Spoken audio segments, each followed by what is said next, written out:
often than not, at the very early stages, this is a bit of a hot take, don't optimize Is the for hot. experience. Don't optimize Okay. for experience in customer success. And I know that sounds a little crazy, but I say this after having burned myself and others. You think of a Venn diagram around what scales and what actually improves the customer experience. You want to stay in the middle of that Venn diagram.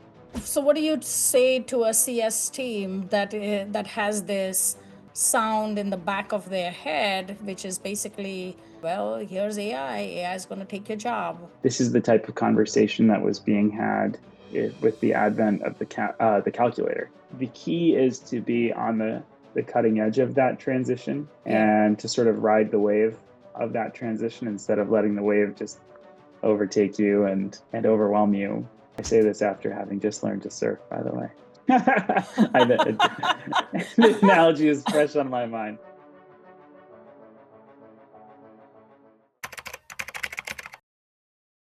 Welcome, Rob. Welcome, everybody. I was been looking forward to this conversation with you, I think, for several months now. It was a real pleasure meeting you at the Customer Success Conference last year. And I think since then, I've been following the things that you do, your daily stand-up with Dylan and JP, all fun stuff. And then your travels. I think we'll talk about a little bit of all of that. So before we get started here, I would love to welcome our audience. Our audience today is hopefully joining from different time zones across the globe, evening time in India and morning time here on the US East Coast. And hopefully in the past, we've also had people join on the West Coast. So wherever you are located, welcome, and looking forward to getting started here quickly with Rob. And today we are going to talk about the art of the scale, building a customer success growth engine. My guest today, and bear with me, I have some notes here. So Rob, hold on. I'm going to be saying some really nice things about you. I My guest am today. terrible with compliments, so don't mind me if I blush. Hardly. Let's give people a chance to decide that for themselves. But hardly terrible. 3-time customer success leader. Amazing.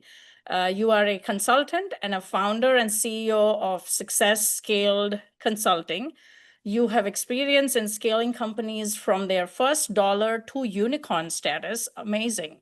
And building customer success teams that are changed from reactive cost centers to proactive revenue generating functions that have best in class NRR. You also co-host the Daily Standup. It's a customer success podcast. And with 10 plus years of startup experience behind you, your primary skill is in the management of fast growth CS teams, particularly those that are between seed stage and Series B stages of funding. So what more can I say, Rob? There is so much more that that you have done and accomplished. I do want to just dwell on outside of your professional life. You do love to run, write, travel, learn languages, and we'll talk a little bit about your recent trip. And then I've also been following your 100 locations of Planet Fitness. So you can talk about that a little bit as well. Yeah, definitely. What did I miss when I said all this? Welcome to the Customer Thrive Zone. It is my honor and pleasure to have you join me this morning. And yes, what did I miss in your introduction? I think you've got it all except for the fact that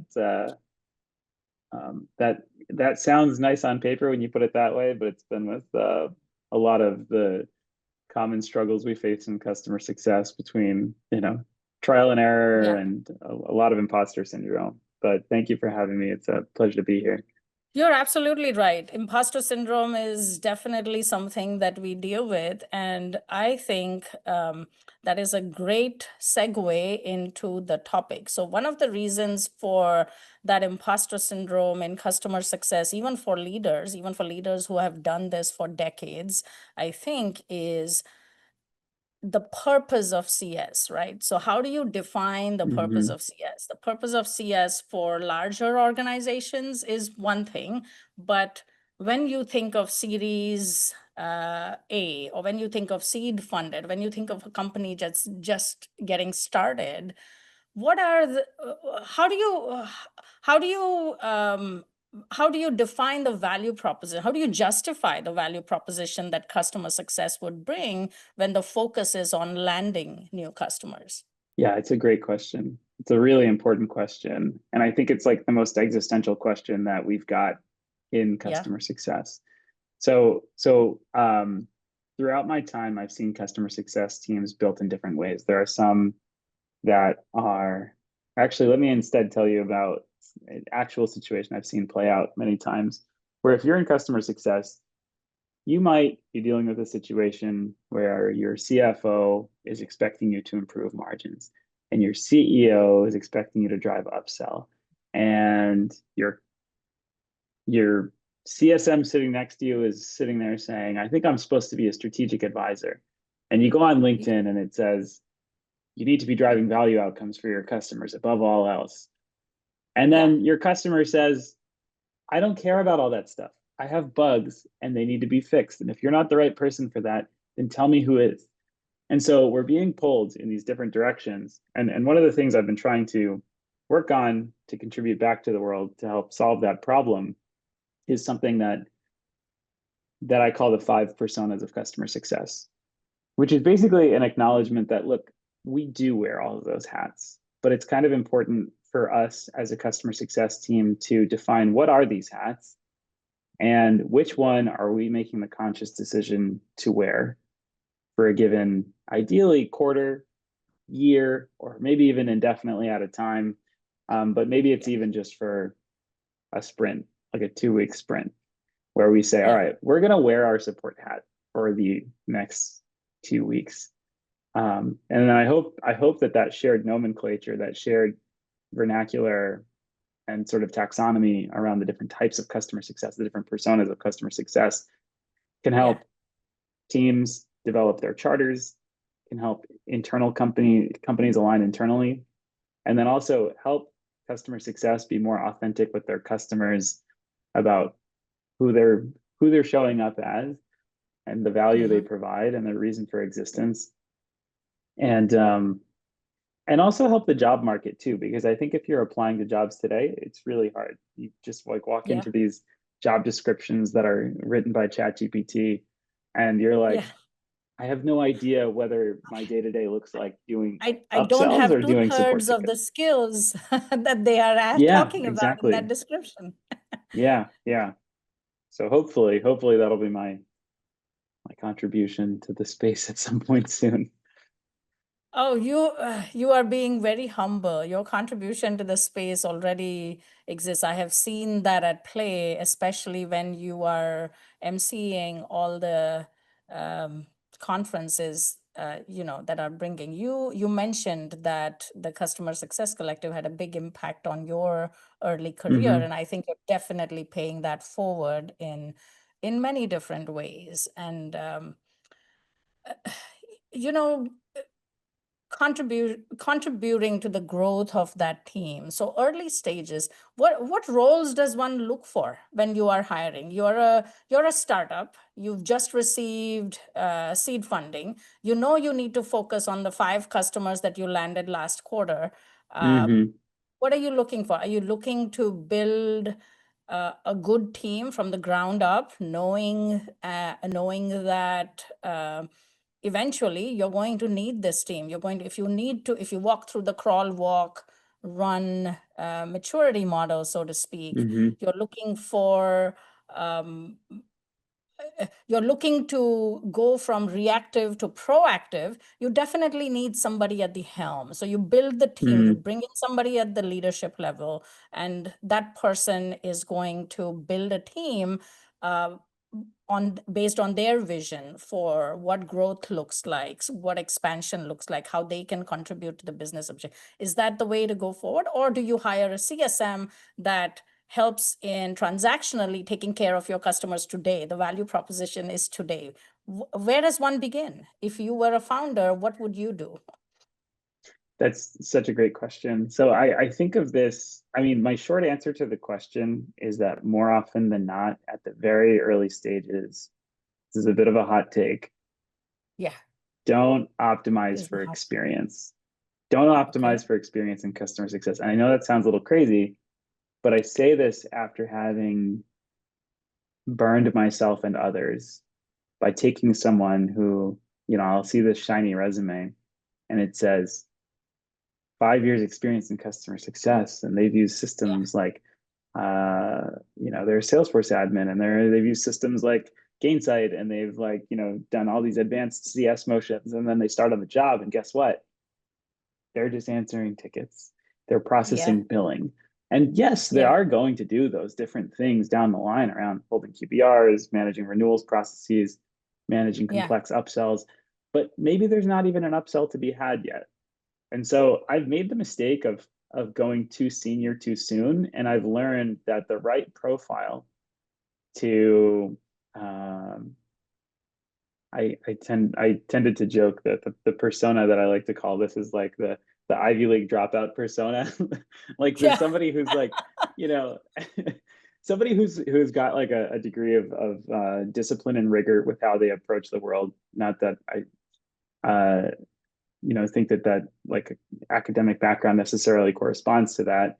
But I think uh-huh. someone who has a degree of discipline and rigor with how they structure problems, but they haven't necessarily found their professional home yet. And that was me. I mean, I hadn't found my home yet. I sort of flunked out of interview processes at the end of college, and then I flunked it. I had a startup, which was fine, but I ended up, um, you know, exiting that startup, and I was like, what am I going to do with my career? And it Yeah, happened to be the case that I stumbled into customer success before I even knew what it was. yeah, And so I think hiring for a generalist early, and then I think of it sort of like an evolutionary tree.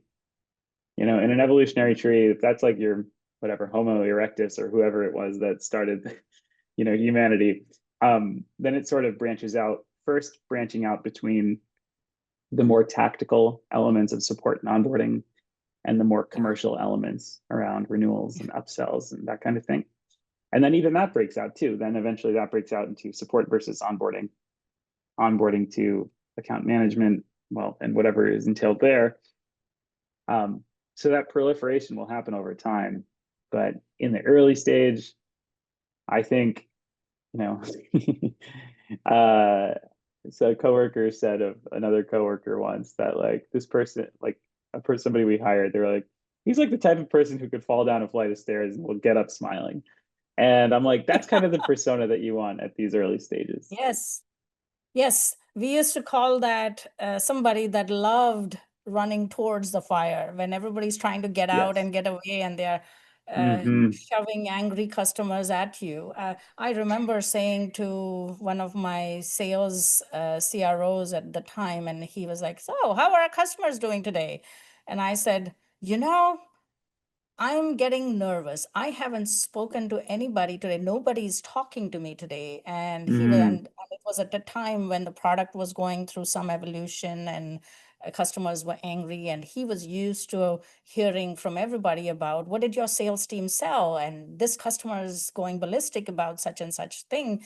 And he was asking me about what are our customers saying today? And I said, I like it when my customers are talking to me. I don't care if they are yelling at me, but I want them to talk. When they go silent, and Mm, yeah. somebody with that fiber of being who is running towards the fire, I think that's the person. Doesn't matter when in interviews, building global teams in an interview. If I heard people ask me, so what's my book of business and where do I get started? It was like, okay, we're not doing things the right way. This is not the person that I'm. Hmm. There's value in bringing somebody that knows what the steps are, but just adhering to here's checking the box syndrome is what I call it. We're just going to check the boxes, go through the motions. Not quite the right fit. Yeah, I think. yeah, exactly. I know I've always Yeah. been somebody myself where has been my detriment at some jobs in the past. Yeah. I'm not good at checking other people's boxes. I kind of only like setting up my own boxes and then checking off Yeah. my own boxes, Yeah. which is just something I know about myself at this point. So true. So true. Okay. So high touch, right? Taking care of a customer, they need attention. They want your time. They want somebody's time across the organization at every step of the way. Doesn't matter if they've paid you $10, doesn't matter if they've paid you 10 million bucks. Everybody wants a little bit of attention, hand holding, understanding. Um, how do you shift from a high touch strategy so that you actually can scale? What is that? Mm, um, the scale mindset. We talk about AI today. We talk about how AI can help CS teams scale. So, when is the right time to shift from that high touch model to a scale model, and how much of hmm. AI is involved in all of this? Yeah. No, it's a good question. It's a really good question. You know, when I ask myself when is the right time to switch, it almost always comes from external triggers. It comes from external Uh-huh. financial triggers. And those might be from the board saying you need to improve margins. It might be Yeah, from your company saying we can't afford to provide this high level of service anymore. And that's unfortunate, but it is the reality. yeah, Um, you know, I even see this now as a small business owner because I've now got, you know, a bigger book of business than we typically do. It just happens to be like a high season for us. And I've got 2.5 people on, well, I guess 1.5 people in addition to me.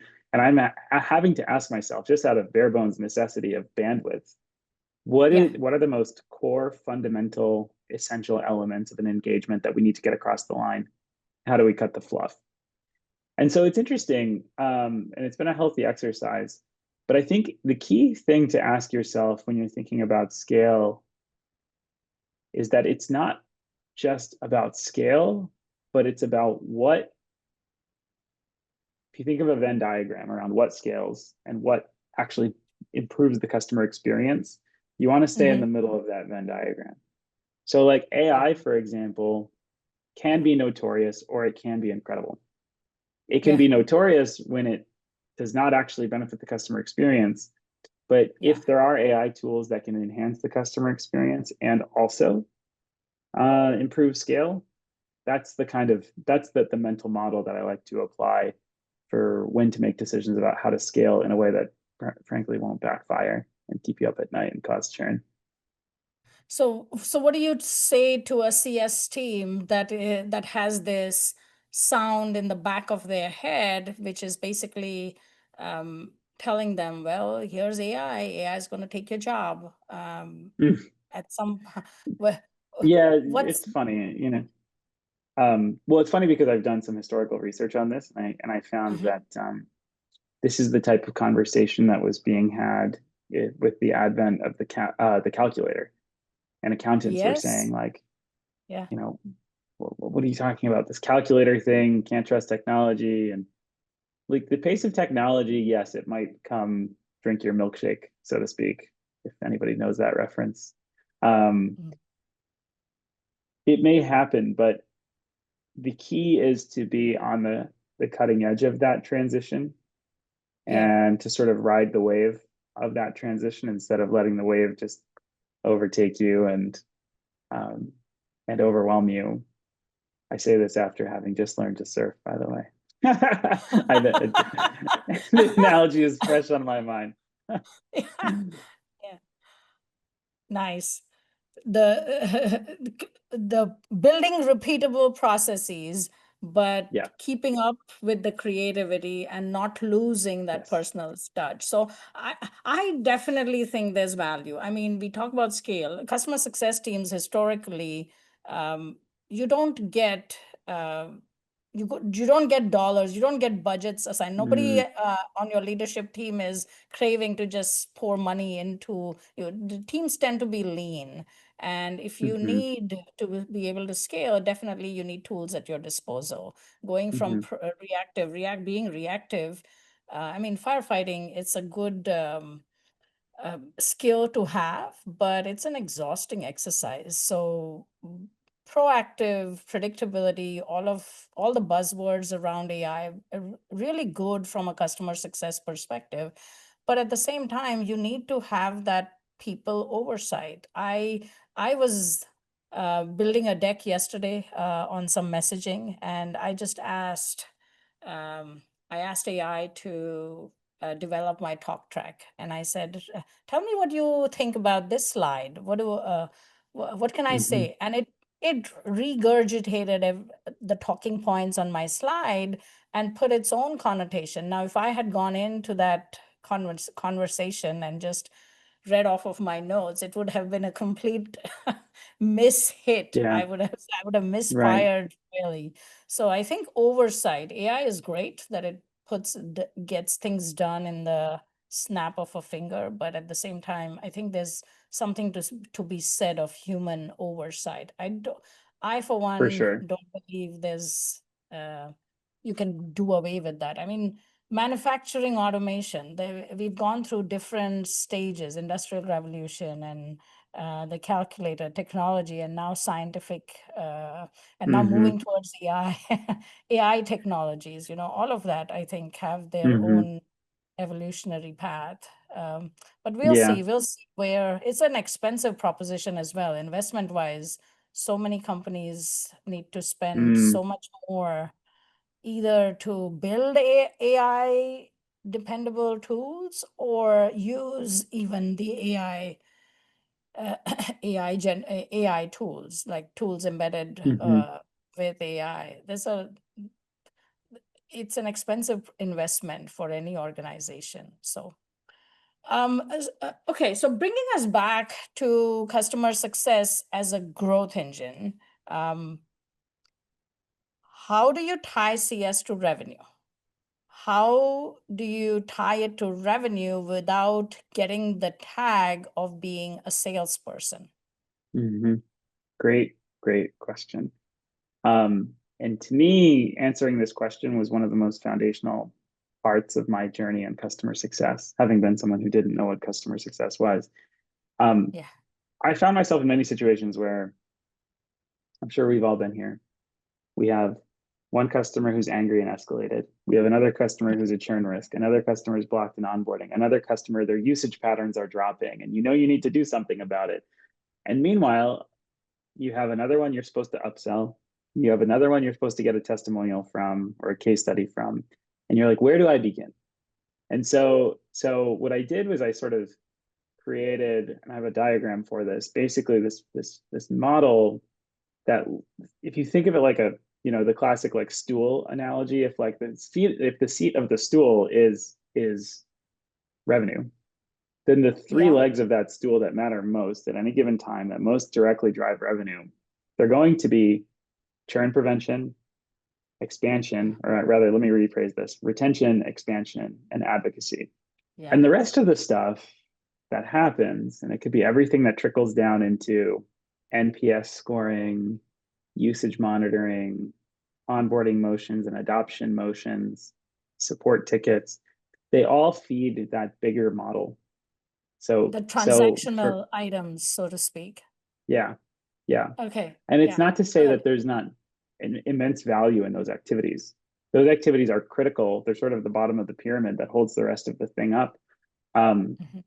but if we're looking to, if revenue's at the top of the pyramid or the top of the stool or whatever, then I think it's important for everybody to sort of be aware of what their goal tree looks like, where their actions ladder up to the big picture of revenue. Yeah. That's great. So then driving expansion, what might be some challenges that a CS team or somebody that's new to the startup uh, firm and then also new to CS, how do you get them to start working on those day-to-day motions that are clearly driving revenue? Is there a Mm, framework that comes to mind? When you're wearing those different multiple hats, um, it's easy to lose track of the bigger picture. Are you so let me ask the real question. A CS team that's comped on revenue or expansion, or a CS team that is relationship focused? What's your where do you veer? And I've then yeah, I've almost always been in the former, um, okay. because it's and I think the industry has moved back in the direction of the former. But it's Mm-hmm. funny. So when I started in customer success, like I said, I was trying to figure out what customer success was. My CEO Yeah. walked into the room, and it's a dusty corner room in an office in San Francisco where like it was Market Street was blaring outside, and our customers were like, I can't even hear you over all the sirens and horns. And my CEO looked at the room and he said, this is going to be the revenue room. And I was like, what are you Yeah. talking about? We're just getting yelled at by angry customers. But he was right. We ended up at that company, customer success made up 2/3 of net new revenue by the time I left. Yeah. Because we had a really effective expansion motion. And I'm a very reluctant expansion person or salesperson myself. Yeah. I never wanted to do anything sales related. And I didn't realize that to expand to your customers, you really do have to practice your sales skills. Um, and so what I learned as I studied this and added to the team was that people often lacked the skill, they lacked the bandwidth, and they lacked the interest. The root cause was Mm-hmm. usually one of those three things. They may not have had the Mm-hmm. skill, they may not have had the Mm-hmm. time or bandwidth, and they may not have had the interest to do Mm-hmm. an expansion motion. The interest one was the hardest one because I had some people who said, look, Rob, if I've got to upsell, maybe this job's not for me. And Mm-hmm. that was a hard thing for me to deal with. However, the Mm-hmm. interesting thing is like a lot of people change their minds over time once we gave them the right tools and the right skill set Mm-hmm. to to get good at it. It's kind of like me. If I went and I played water polo right now, I would say, you know what, this probably isn't for me. Not a great swimmer, and I don't know how to, play this game. Yeah. And next thing you know, I have water up my nose. But if And with the right skills and practice and training, I'm just making up analogies on the spot here. Um, I ended up learning. I created something called the value model of Mhm. expansion selling. Yeah. And what that stands for is, well, basically, it's a method to sell your customers on additional products in a value first format. So, Yeah. what it stands for is validate that your customer's even a fit. That's the V. A is for assess. So, do an assessment, do your discovery, deep discovery on what your customer's pain points are, and make it very Mm-hmm. customer focused, not product focused. And Mm-hmm. only then, after you've got a really deep understanding of the customer pain, are you allowed to then move to L, which is linking to your solution. Mm-hmm. Um, then the U is unblocking the deal. That's going to involve Mm-hmm. a lot of elements around like getting other stakeholders bought in, multi-threading, pricing, negotiation, objection rebuttal handling. That's like the hard, somewhat tactical part. But Yeah. then E is execution, which is your closing strategy. Whether it's close won or close lost, you need to have a very refined process to say, all right, we are either moving forward with kicking this customer off with a new product, or we are entering them into a nurture cadence where we will follow up with them at a later date, walking them out the Yeah. door nicely. Yeah. So with everything you said, there is clear intention with what even you as a CS person go into a conversation with. There is something that you are going that is addressing the customer's needs, but that you are also intending to come away with for yourself or for your own organization. And I think that clarity is oftentimes getting lost in the day-to-day transactional activities that most CS teams get involved in because of the 5 different things that keep flying at them from different parts of the organization. So, which brings me to an interesting point. Even today, that alignment, the cross-functional alignment within organizations, somewhere it could do better. Yes, CS has a seat at the table, but that alignment isn't always tight. What's your take on that? What's your observation? Any thoughts on that? Yeah, it's interesting, the alignment, and specifically you mean alignment with other departments? Alignment with other departments, yes. That's always a challenge. I say this having grown up a middle child in an Italian family. I'm well Alignment within practiced. a family. Well, that's what it feels like You're being in all one customer big success, happy right? family. Yeah. We're one big happy, sometimes dysfunctional family. But it's funny Yeah. because, here we are in customer success, and I actually talked to my friends in product, my friends in rev ops, and some of them feel similarly that they're somewhere in the middle of Yes. this sibling order as well. Yeah, it's funny because Marketing feels the same way. I just came off yeah, of a conference where a whole bunch of marketing professionals, and the things that I said, I could swap you all out for CS people and I'd hear the same things. So that's one of the value in conferences, by the way. It's just yeah. sometimes a nice vent session just to hear you're not Yes. alone.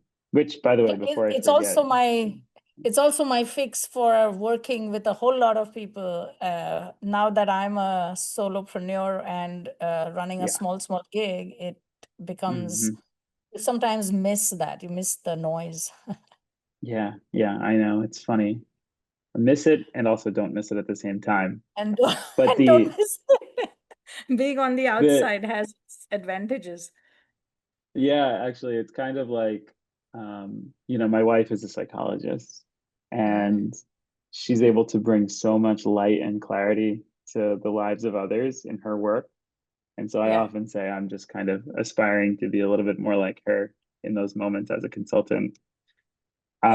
So it's interesting because when you look at customer success, look, a lot of us are in the middle of a complex web of of dynamics. Mm, And we look at customer success and we see not only just the relationships within the department between, let's say, like support and onboarding and account management, whatever. But yeah. then when you look externally, then you're seeing relationships not just between like marketing, sales, product, but then there's Yeah. also vertical alignment between different layers of leadership. And then there's Yeah. this other layer of alignment where we get so caught up thinking about our internal dynamics, we often forget about the customer. Yeah. And the customer is sitting there like, hey, I'm over here. I still, need Yeah. to use your Yeah. product. Um, Yeah. what somebody said to me at one of these customer success collective conferences that I really enjoyed hearing is, don't let your customer feel your org chart. You ideally Mm-hmm. don't want your customer to Mm-hmm. experience the fact that you never want your customers saying, hearing you say, "Oh, that's not my job." Yeah. The way that the like misaligned the quote that I don't always love, but it's kind of true, is that like customers want a single throat to choke, which I think is Yes. really brutal, and I don't It necessarily endorse it, sounds, but I mean, yeah. it sounds brutal. It sounds like it's not about the choking though. They probably want to hear a single voice coming out of an organization. They don't want to feel your org chart. I love that. I will probably use it somewhere in the future as well. hmm Uh, that said, customers don't need to feel the dysfunction. They didn't pay to see that. They paid because the product promised them an outcome that they were trying to accomplish for themselves. And I hmm think in hmm the past, what I've always done is sitting in a big room trying to debrief following escalations or trying to resolve critical hmm issues.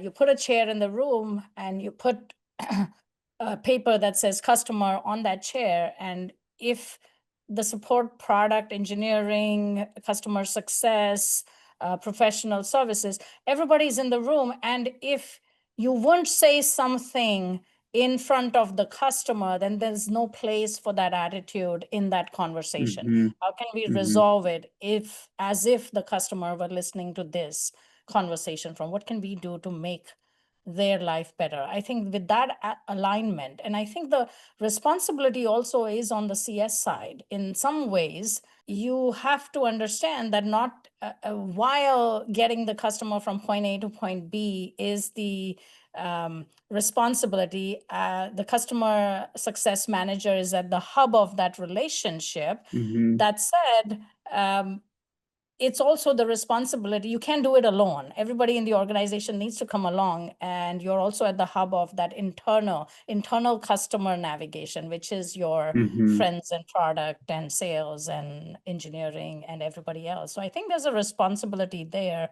versus just sitting back and asking or expecting the alignment to just happen Mm-hmm. organically. It doesn't happen that way. It has to be intentional.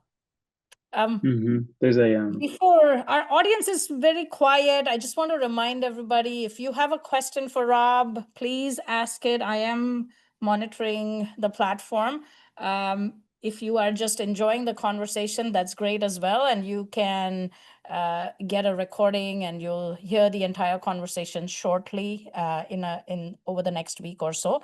That said, before we close it up, one quick takeaway, Rob, something, a CS trend, AI, everything it promises, anything that you think is going to be shaping how CS functions or in the future, in the near future. I'm not thinking about 10 years from now, but in the near future, what should we look forward to in this realm? You go to a lot of conferences, you meet so many people. What are you hearing?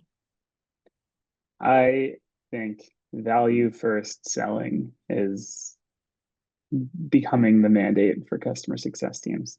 Now, without a doubt, Okay. AI is going to have a very, very meaningful impact on all of our roles, and we should all stay on the cusp of that.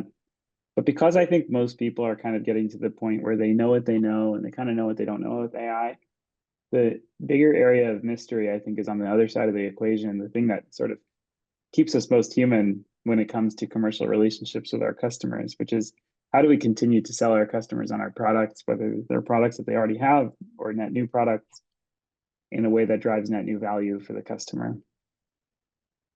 So tell me, can you elaborate a little bit on that value first mandate? What do you parse it out, tease it out for us, please? Yeah, so I think particularly when you look at customer success, there's just such we started this conversation talking about some of the identity crises that customer has between being pulled in 7 different directions. The one way to resolve that is to more clearly align with a mandate that matters to your company and your customer and all internal teams. So if you can create a motion where you're expanding your customers, not only by expanding the value that they get from your product line, but also by expanding revenue streams and selling new stuff to your customers. If you can just sell more stuff in a way that actually benefits your customers, as fundamental as that sounds, and you get over all the complexities around it, like your talk tracks, your objections and rebuttals, your scripting, your deal stages, your pipeline management, your managerial strategies, et cetera, all in a way that drives value for your customer, then I think you've been a part of chartering the new chapter of customer success in my mind. Fantastic. Rob, thank you for talking to us today. I do have one last question before we wrap things up. Tell me about Planet Fitness and getting to number 100. Oh yeah, so this is actually pretty funny. I if you can't tell, I'm a fan of some self-deprecating humor and some funny made-up adventures in my mind. It makes you So relatable.